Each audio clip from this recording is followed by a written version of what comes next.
சுதந்திர காற்றை சுவாசிக்க வேண்டும் என்பதற்காக நம்முடைய இளம் வயதிலேயே நாட்டின் விடுதலை போராட்டத்தில் ஈடுபடுத்திக் கொண்ட புரட்சியாளர் பொது வாழ்க்கையில் தூய்மை, அரசியலில் நேர்மை என்ற கோட்பாட்டை வாழ்வின் இறுதி நொடி வரை கடைபிடித்த ஒரு மகத்தான ஒரு தலைவர்.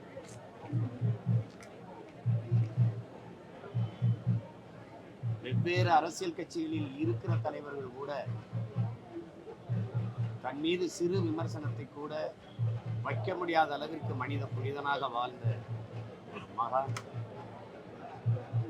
இந்த நூற்றாண்டில் இப்படி ஒரு அரசியல் தலைவன் வாழ்ந்தானா என்று எண்ணி எண்ணி வியக்கிற அளவிற்கு தன்னுடைய வாழ்க்கையை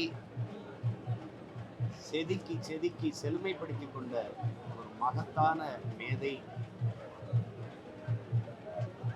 இந்த தலைமுறை பிள்ளைகள் நாங்கள் முன்னெடுக்கிற மக்கள் நலன் சார்ந்த போராட்டங்களில் கூட தன்னை ஈடுபடுத்திக் கொண்ட ஒரு மிகப்பெரிய போராட்டக்காரர். குறிப்பாக தாமிரபரணி ஆற்றிலே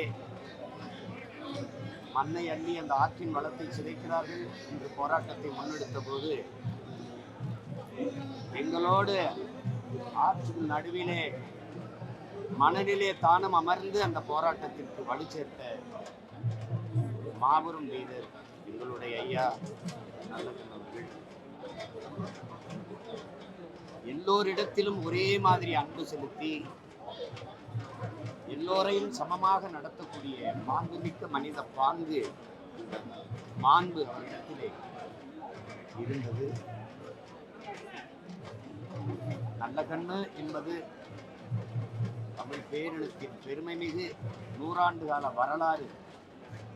வருங்கால தலைமுறைக்கு மிகச்சிறந்த ஒரு நல்ல வழித்தடம் என்பது யாரும் மறுக்க முடியாது.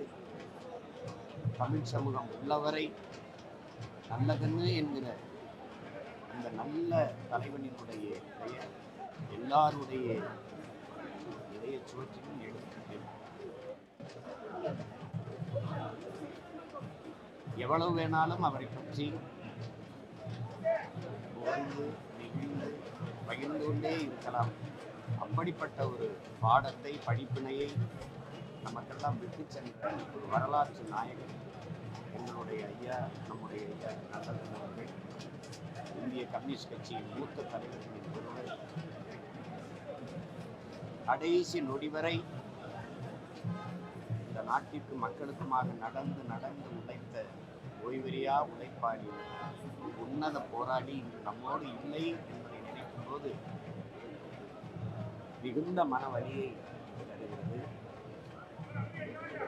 நாங்கள் அவரோடு நெருங்கி பழகுகிற வாய்ப்பை பெற்ற பிள்ளைகள். எங்கள் மீதெல்லாம் அளப்பரிய அன்பை பொழிந்த ஒரு தந்தை. அவரை இழந்து நிற்கிறோம் என்பதை நினைக்கும் போது மிகுந்த துயரம் வாட்டுகிறது. ஆனால் அவரை இழந்து வாடுகிற குடும்பத்தினர், உறவினர்கள், நண்பர்கள், நான் பெரிதும் நேசிக்கின்ற இந்திய கம்யூனிஸ்ட் கட்சியினுடைய தலைவர்கள், மக்கள், அதில் இருக்கிற என் உடன் பிறந்தார்கள், தோழர்கள், தமிழ் சமூக மக்கள் எல்லோருக்கும் என்னுடைய ஆறுதல். எங்களுடைய ஐயா நல்லகண்ணிற்கு அவர் பிள்ளைகள் நாங்கள் பெருமிதத்தோடு எங்களுடைய சம்பளத்தை செல்கிறோம்.